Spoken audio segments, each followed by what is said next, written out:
Mahigit 86,000 na sasakyan pala na dagdag sa EDSA ngayong Kapaskuhan. Kaya wag na raw magtaka kung bakit abutin ka ng siyam-siyam sa traffic. Mula sa Quezon City, nakatutok live si JP Sorian. JP.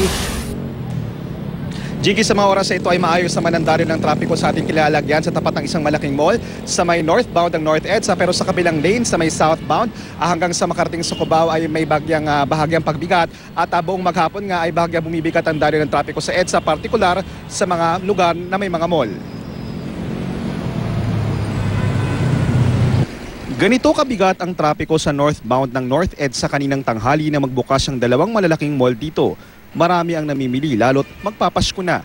Mga pampasaherong bus na wala na sa bus lane, pati mga pampasaherong jeep na tumitigil sa tapat ng mall ang nakadadagdag daw sa bigat ng trapiko ayon sa ilang traffic enforcer.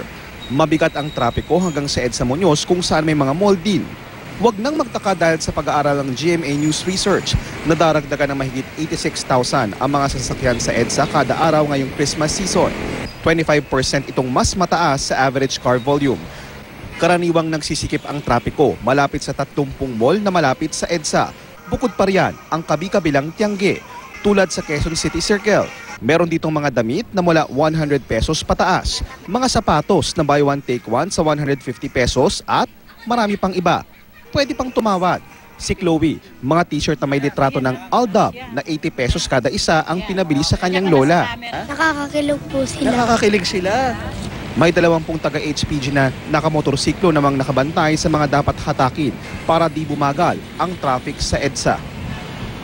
Jiggy, paalala sa mga motorista, bukas po ay isasara ang mga kalsada para sa bigandaan ang Pasko Tita Float Festival. Diyan po yan sa may Pasig City, kaya pinapayuhan ng mga babiyahe sa naturang lugar na dumaan na lang sa mga alternatibong ruta. At yan muna ang latest mula rito sa EDSA. Balik muna sa iyo, Jiggy. Maraming salamat, JP Sorian.